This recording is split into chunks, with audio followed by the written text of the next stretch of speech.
মমতা ব্যানার্জি ধর্ণা দিছে। তা ধর্ণার স্পেলিংটা একবার ভালো করে দেখলে আমার একটা হাসি পাচ্ছিল। মনে হচ্ছে আবার ধরনা লেখা আছে। আবার নতুন করে পড়াশোনা করতে ধরনা হবে। ধরনা ধরনা ধরো যায় না। না।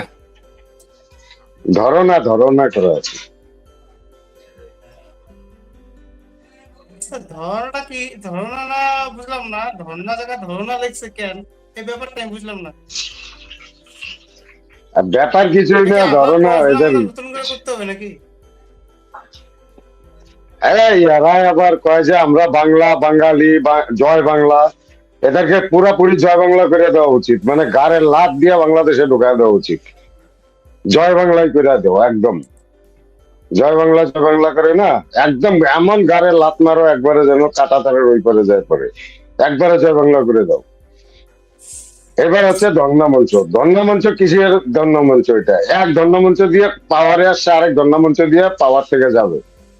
এই হচ্ছে ধর্ণা মঞ্চ। এক ধর্ণা মঞ্চ দিয়ে টাটাকে লাত মেরে পশ্চিমবাংলার মাটি ছাড়া করে দিছে। অসংখ্য ছেলে মেয়ের হাতের কাজ কায়রা নিছে মমতা ব্যানার্জি। তখন আবেগের বশবর্ত হয়ে পাবলিক কি করছে, মমতা ব্যানার্জিকে মসিয়া মনে করে নিয়েছিল। মসিয়া মনে করে মানে ভুল পদক্ষেপ করে ফেলাইছে। 26 দিন কেউ না খায় থাকতে পারে? একটা আম পাবলিকের কাছে আমার প্রশ্ন। রাত্রে বেলা পুরা স্যান্ডউইচ ট্যান্ডউইচ সব খাইতে হয়েছে মঞ্চের পিছনে যায়। 26 দিন পশ্চিমবাংলার মানুষকে পুরা ধোকায় রেখে দিছে। তৎকালীন জমানায় মোবাইল টোবাইল ছিল না, না ছিল মোবাইল, মানে এত মানে ডেভেলপ ছিল না, ক্যামেরা ট্যামেরা নিয়ে এত ডেভেলপ ছিল না। এই সুযোগটাই নিছিল তখন মমতা ব্যানার্জি। এখন হলে এখন ধরা পড়ে যাবে। এখন মঞ্চে না খাওয়া মঞ্চ না খাওয়া মঞ্চ, তো এখন বুঝতে পারিনি। ধর্ণা মঞ্চ। তো এই ধর্ণা মঞ্চ এটা মানে বিদায় নেওয়ার ধর্ণা মঞ্চ। ধর্ণা মঞ্চের সামনে আজকে যে হাজির হয়ে গেছে এসে 500 শিক্ষকরা চাকরির স্থায়িত্বকরণের দাবিতে। হয়তো আগামীকালকে ধর্ণা হ্যাঁ, মঞ্চে যে পুলিশ টেনে টেনে হাজির ঢুকায় হয়ে না যাবে ভ্যান যে থেকে, ভ্যানে তুলে। হ্যাঁ, আগামীকালকে হয়তো যে হাজির হয়ে যাবে 26,000। আর এই 26,000 চাকরি যে চলে গেছে, কি সত্যি সত্যি কি সব চোর ছিল নাকি? যদি কিছু ভালো ছেলে পেলে যদি নিজের যোগ্যতায় চাকরি পায়া থাকতো, এরা কি করতেছে, কি কোথায় ঘুমাচ্ছে ওরা? নাকি ভান গাঁজা মদ খাওয়া শিখে গেছে, যে গাঁজা মদ খায়া কি এখানে সেখানে পড়ে আছে নাকি? খেলা ধর্ণা মঞ্চ দিছে, ধর্ণা মঞ্চের সামনে বসে পড়েছে। তাহলে তো বোঝা যাবে যে তোরা কতটুকু যোগ্যতা চাকরি পাইছিস, তাই না? হ্যাঁ, তারপরে যারা বিয়ের জন্য এত আন্দোলন করতেছে, এরা তো চলে আসতে পারে ধর্ণা মঞ্চের সামনে। যে এবার আগে বিয়ের ব্যবস্থাটা করো, তারপরে তুমি তোমার ধর্ণা মঞ্চ চালাও। তুমি শালা সবকিছু দিলা, তোমার টোটাল মেশিনারিকে ইউজ করতে দিলা, নির্বাচন কমিশনারকে তুমি এসআইআর করালা, বাইসা বাইসা হিন্দু ভোটার গুলাকে বাদ দেওয়ালা, সবই করলা, আবার কিসের ধর্ণা মঞ্চ তোমার? আর গাড়ে এমন লাত মারা উচিত, সেলা যায় একবারে বাংলাদেশে পুরো জয় বাংলা করে দাও ওকে। পাক্কা জয় বাংলা করে দাও। জয় বাংলা চিল্লায় না, ওদের মুখের মধ্যে জয় বাংলায় ঢুকায় দাও পুরা। ঢুকায় দিয়ে সিধা গাড়ের লাত একদম বাংলা অত পুরো বাংলাদেশের বর্ডার বলতে পায়। পারে না, বাংলা অত লিখতে পারে না পুরা। এরা বাংলা লিখবে করতে গিয়ে, এরা এরা অশিক্ষিত দল। এরা এরা বাংলা বাংলা করলে কি হবে? আর ওর যে বেটা আছে অভিষেক ব্যানার্জি, ওর বেটা তো ভাইপো ভাইপো পাবলিক কইতে পারে, কিন্তু ওর বেটা ওটা, এটা অবৈধ সন্তান। আর ওই অভিষেক ব্যানার্জির বাপের নাম রঞ্জিত ঘোষ। দীপক ঘোষের বইয়ে সব লেখা আছে। দীপক ঘোষের বইয়ে পাই টু পাই লেখা আছে। আর ধর্ণা মঞ্চের কাহিনীও লেখা আছে। এর 3টা ধর্ণা মঞ্চ হইলো জীবনে। একটা ধর্ণা মঞ্চ হচ্ছে পুরা পশ্চিমবাংলার পাবলিকের ধোকা দেওয়ার জন্য স্যান্ডউইচ খেয়ে ধর্ণা মঞ্চ। আর হচ্ছে লাখো লাখো যুবকের হাতের কাজ কেড়ে নেওয়ার ধর্ণা মঞ্চ ছিল সেটা। ওই যে নন্দীগ্রাম সিঙ্গুরের ধর্ণা মঞ্চ। তারপরে হলো একটা ধর্ণা মঞ্চ হলো তোর রাজীব কুমারকে বাঁচানোর জন্য। রাজীব কুমার ওকে গিফট করছে, আর মানে সারদা কেলেঙ্কারির থেকে ওরা পুরা ফাইলে মমতা ব্যানার্জির নাম টাম ছিল, তো ওই ফাইল গার্ড করে দিছে তৎকালীন মানে ইনচার্জ ছিল ইসে রাজীব কুমার। লাল ফাইল একটা বুঝি, ওই লাল ফাইল রাজীব কুমার তো গিফটও পাইছে আর না, এর ভালো গিফট বিনিময়ে পাইছে তো, এখন রাজ্যসভায় পাঠায়, আরেকটাকে পাঠাইছে, নিউজ থেকে আরেকটা ভালো গিফট পাইছে। সমকামী মুসলমান ভোট এবার একেবারে পুরা পাইন মেরে দিবে মমতা ব্যানার্জি। কোরআনে আছে সমকামিতার কোন মানে অবৈধ, সমকামিতা অবৈধ। আর ওই সমকামীকে পাঠাইছে রাজ্যসভায়, আর রাজ্যসভায় কাদের ভোটে নির্বাচিত হয় রাজ্যসভা? বিধায়কদের ভোটে। ওইটা মমতা আর তো আপনার বিধায়ক কাদের ভোটে নির্বাচিত হয়? মমতার জনগণের টিএমসি ভোটে। আর সাপোর্টে যাওয়ার জনগণের জন্য। মমতা ব্যানার্জির ভোটার কারা বেশি? 90% মুসলিম ভোটার, 10% পায় হিন্দু ভোটার। তাহলে ওই মুসলিম ভোটাররা এবার ওই সমকামীকে জেতানোর জন্য এদের ভিতরে যদি তারপরেও মানে ধর্ম নিয়ে এত চিল্লা করে, ওরা এত কঠোর, মানে এদের নবীন নামে কোনো কিছু পড়লে করে মানুষের গলা কাটা দেয়, তংসে জোদা করে দেয়। এবার মমতা ব্যানার্জি আর মানে এই কোরআনে একটা প্যারাক মেরে দিছে, পাইন না খালি প্যারাক মেরে দিছে। এইবার দেখি তো কি করে মুসলমানরা, পশ্চিমবাংলা।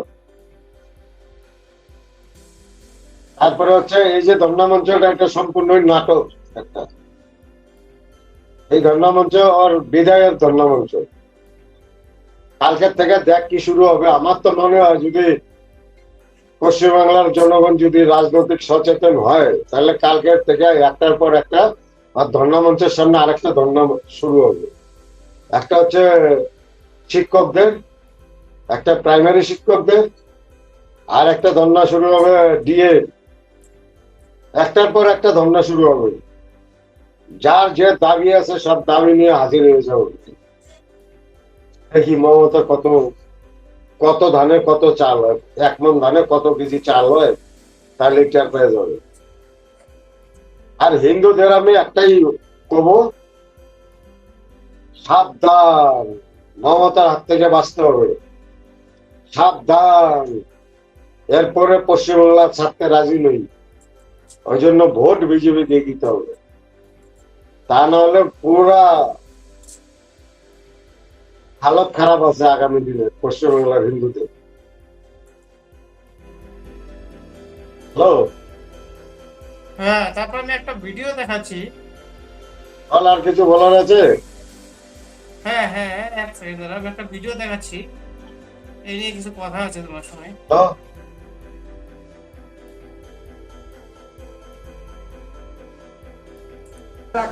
ডিলিট করুন, এটা ডিলিট করুন। আই হ্যাভ আ দিল্লিতে পাবলিক আমি ইমেজ। অফিস না বলে আমি কিছু করতে অফিস না বলে মানে it is my bike. Office না বললে আমি It is কিছু my করতে পারি না, bike. সেটা পরের Why বিষয়। did you keep the camera না, on? শোনা যায় নাই। It is my আমার পারমিশন ছাড়া আপনি চালাতে পারবেন না। আমি অফিস আমার পারমিশন ছাড়া আপনি চালাতে পারবেন না। আমার তুমি কাকে শেখাচ্ছ ভাই? না না আমার চুপ করে থাকো। এখানে আমার তুমি না, আমি তোমার ক্যামেরা নিয়ে নাও। আমার পারমিশন ছাড়া তুমি চালাতে পারবে না, মাই বাইক। বুঝতে পেরেছো কি বলছি? লিখিত ভাবে দাও। আরে আমি করবো না বললাম। অসভ্যতার একটা লিমিট থাকতে পারে। এটা কেন জিজ্ঞেস করবে তুমি আজে বাজে কোয়েশ্চেন? না মানে doesn't give you any right to ask me any question. I told you don't ask the question nicely. Even after that you kept the camera on, you started for everything is recorded. আজকে আমি এই কথাটা ছেড়ে দিন। কেন এইটা কি কোনো আমি কোনো খারাপ রিলেভেন্ট মানে কোনো খারাপ একটা কোশ্চেন আমার প্রশ্ন আমি হচ্ছে, জিজ্ঞেস করেছি আমার আমার যে আপনি টিম ইন্ডিয়া আমার- এই টিম তৃণমূলে খেলতে চান। আপনার কি মনে হয়েছে টিম No. 11 এ জায়গা হয়নি বলে আপনি যাচ্ছেন? না, It is a একদম না, question. না, প্লে করুন না, প্লেট হ্যাঁ, আমি প্লেট বলেছি- প্লিজ প্লেট। আমি বাজে কথা বলি না, প্লেট আমি না না চালাচ্ছি না। না না, আমার তো কোনো দরকার নেই, আপনি বাজান দেখি কি কোশ্চেন আমি করেছেন। team 11 plate for me, it is my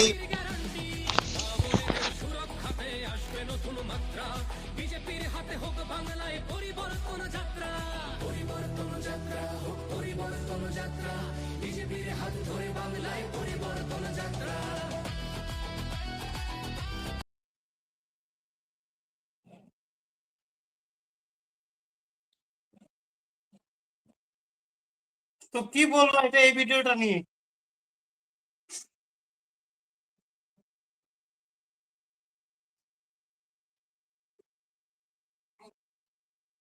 Babul Supriyo সাংবাদিককে থ্রেট দিচ্ছে যে ভিডিও ডিলিট করে দাও, আমার ভিডিও কাউকে দেখাতে পাবো না। সাংবাদিক কোশ্চেন করছিল, কোশ্চেনের অ্যান্সারই দিতে পারিনি।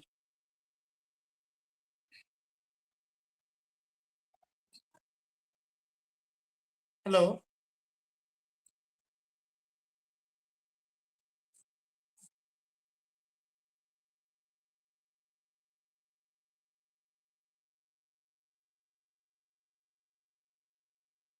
পূজা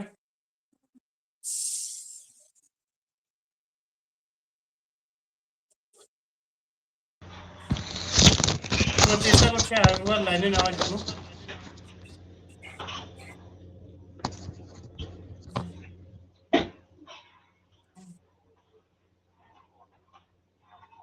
হ্যাঁ,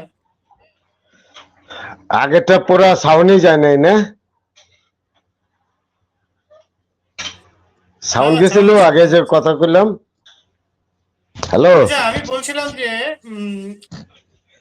আমি আগে কথা বললো নি, আগে বাবুল সাউন্ড সুপ্রিয়র গেছিল। একটা ভিডিও ভাইরাল হচ্ছে। হ্যাঁ, হ্যাঁ হ্যাঁ, আগে সাউন্ডটা গেছিল, যায় নাই হ্যাঁ, বোধ ঠিক ছিল, ঠিক মনে ছিল। হয়, বন্ধ ছিল আরে যে আসছে সাউন্ড, কিসের। আচ্ছা ঠিক আছে। আসছে সাউন্ড আসছে। আমি বলছিলাম বাবুল সুপ্রিয়র একটা ভিডিও ভাইরাল হচ্ছে, যেখানে সাংবাদিককে থ্রেট দিচ্ছে। ওনাকে একটা কোশ্চেন করা হয়েছিল যে আপনি প্লেইং ইলেভেনে তো খেলার কথা ছিল, এখন তো খেলতে পারেনি, কে? তার জন্য কি বাবুল আপনাকে বের সুপ্রিয়? করে দেওয়া হয়েছে নাকি এই নিয়ে? বাবুল সুপ্রিয়? বাবুল সুপ্রিয়কে কোশ্চেন করছিল এবিপি। হ্যাঁ, হ্যাঁ, এবিপি আনন্দের কি নাম যেন ছেলেটার, খুব ভালো কোশ্চেন করে ও। মানে এবিপি আনন্দ যদিও চটি চাটা, ওই সে নিউজ চ্যানেল, সুমন্দে টুমন্দে সব চটি চাইটাই এদের চলছে, প্রোটিন ভিটামিন সব ওদের এই মমতা ব্যানার্জির চটির নিচেই। তো ওরা চটি যদিও চাটে, তো এই ছেলেটা মাঝে মাঝে একটু মানে জায়গা ওঠার চেষ্টা করে। তো বিশেষকে জিজ্ঞাসা করছে যে এই টপ ইলেভেনে খেলার কথা ছিল, আপনাকে কি টপ ইলেভেনে খেলতে না পারার জন্য কি এখন নিষেধে পাঠিয়ে দিচ্ছে নাকি?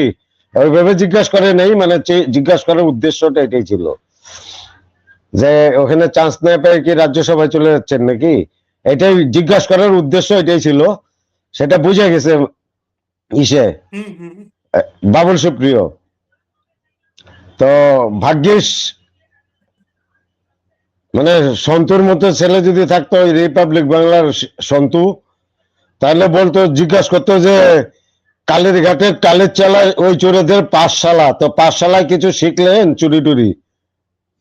ওকে এটাই জিজ্ঞাসা করা উচিত ছিল বাবুল সুপ্রিয়কে। বাবুল সুপ্রিয় বলছিল না, ওর এই একটা গান আছে যে কালের ঘাটের টালের চালা, সেই এই টালের চালা এই চোরেদের পাঠশালা, এই তৃণমূল আর না আর না, এরকম একটা গান গাইছিল। তো বাবুল সুপ্রিয়কে এটা জিজ্ঞাসা করা উচিত ছিল যে কিছু চুরি টুরি শিখলেন? তো বাবুল সুপ্রিয় বুঝলি মানে হাইউতাস করতেছে এখন, বিজেপি ছাইড়া দেওয়ার পরে খালি হাইউতাসে আছে একদম, মানে মার্কেটে নাই নিয়ে একদম পচা বাগানের মতো ফালাই দিছে নিয়ে ওরে সাইটে বাবুল সুপ্রিয়কে। আর বিজেপিতে তো টপ টপ ইলেভেনে ছিল। এই গানটা শুনে গানটা একটু শোনা তো, আছে তোর কাছে? কালের ঘাটের টালের চালা এই চোরেদের পাঠশালা, এই তৃণমূল আর না আর না, আছে কি গানটা? পুরা গানটার মধ্যে এই কথাটাও আছে। হ্যাঁ হ্যাঁ,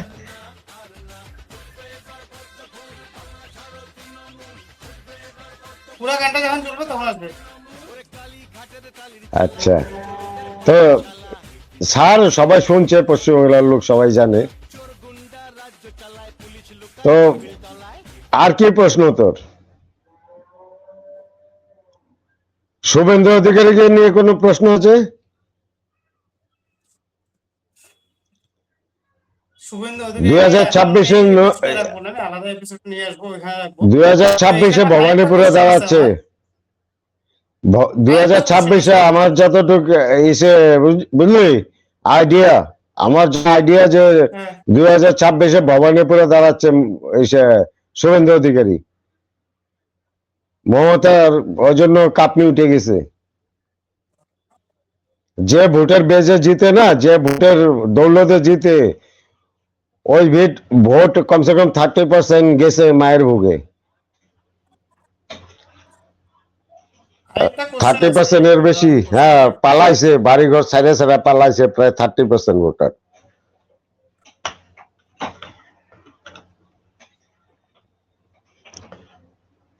হ্যালো, হ্যাঁ আরেকটা কোশ্চেন আছে, দাঁড়া আমি বের করে নিয়ে আসি।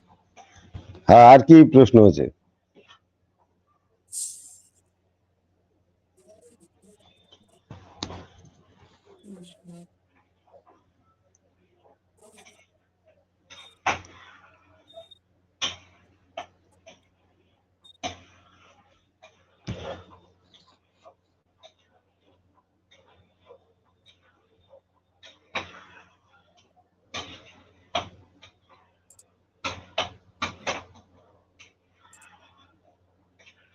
কোশ্চেনটা হলো, বেলডাঙ্গায় এখন এনআইএ কেসটা নিজেদের হাতে নিছে, নিয়ে বেলডাঙ্গায় অভিযুক্তকে জেল হেফাজতে পাঠিয়ে দিছে।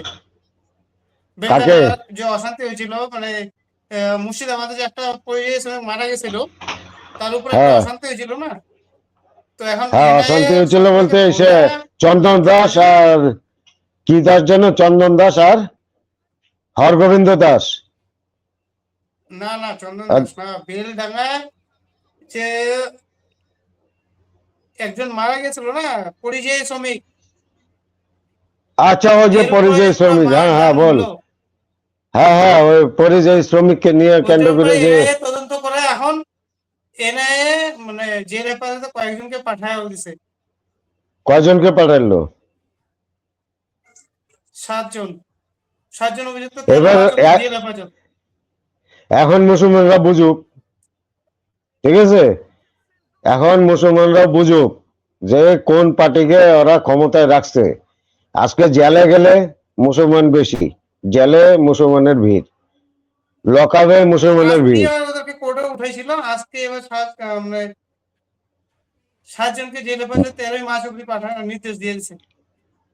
এটাই আমার, আর কিছু বলার নাই, ঠিক আছে, এটার মধ্যে এতটুকুই বলার, মুসলমানরা বুঝুক যে কি ধরনের মহিলাকে ওরা ভোট দিয়ে নির্বাচিত করে বারবার। এরা এদের জন্য মানে পশ্চিমবাংলার যেটা চাহিদা, পশ্চিমবাংলা যেটা এটা তো চায় পুরো গেম ডেভেলপ প্ল্যানটা উন্নতি, টিএমসি এদের ছিল না, পুরো গেম এই প্ল্যানটা মুসলিম টিএমসি ভোটদের ছিল। অত্যাচারে পশ্চিমবাংলার ডেভেলপ হচ্ছে না, উন্নত হচ্ছে না, এই মুসলিম ভোটারদের অত্যাচারে। এই মুসলিম ভোটাররা সবসময় মমতা ব্যানার্জিকে জেতানোর জন্য পশ্চিমবাংলা মানে বিজেপি যেন না আসে ক্ষমতায়, মানে ডেভেলপ যেন না হয় পশ্চিমবাংলায়, কেন্দ্র আর রাজ্য মিলে যেন ডেভেলপ না করতে পারে, ওই জন্য প্রতি বারবার একই কাজ করে ওরা মমতা ব্যানার্জিকে জিতায়, আর মানে বিজেপিকে হারানোর নামে মমতাকে জিতায়। তো এবার বুঝুক যে কিছু বোঝা উচিত আছে। আজকে জেলে গেলে সবচেয়ে সংখ্যায় বেশি মুসলমান, আজকে সরকারি হসপিটালে গেলে সবচেয়ে সংখ্যায় বেশি মুসলমান। টাকা পয়সা নাই যে একটা বেসরকারি হসপিটালে চিকিৎসা করবে, কারণ সরকারি হসপিটাল হচ্ছে মানে দুধাল গাইদের জন্য মনে হয় আর কি, যা পরিদৃশ্য দেখা যায়। তো এদেরকে দুধাল গাই করলেও ভোট দেয় এরা, মানে একটা জানোয়ারের সঙ্গে তুলনা করলেও ভোট দেয় এরা। তো এবার বুঝুক, এটার জন্য আমার আর কিছু বলার নেই, এটুকুই বলার আছে। এরপরেও যদি না বোঝে মুসলমানরা না, তাহলে আমি মনে করবো এরা দেশদ্রোহী, এরা দেশের জন্য না, এরা দেশের অলরেডি তো রাষ্ট্রবিরোধী চিন্তা ভাবনা এদের। মুর্শিদাবাদে অলরেডি 10 লাখ এর উপরে তো এসআইআর আন্ডার জুডিশিয়াল রাখা আছে। ও তো যাবে, মুর্শিদাবাদ তো বাংলাদেশের লোকের হাব এটা। আচ্ছা, তো ঠিক আছে, গুড নাইট। গুড নাইট, নমস্কার। ঠিক আছে।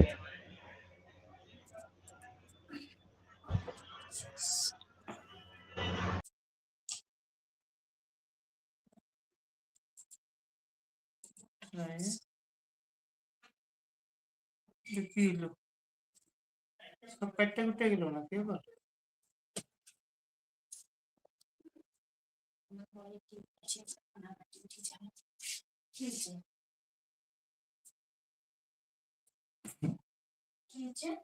আর স্টিম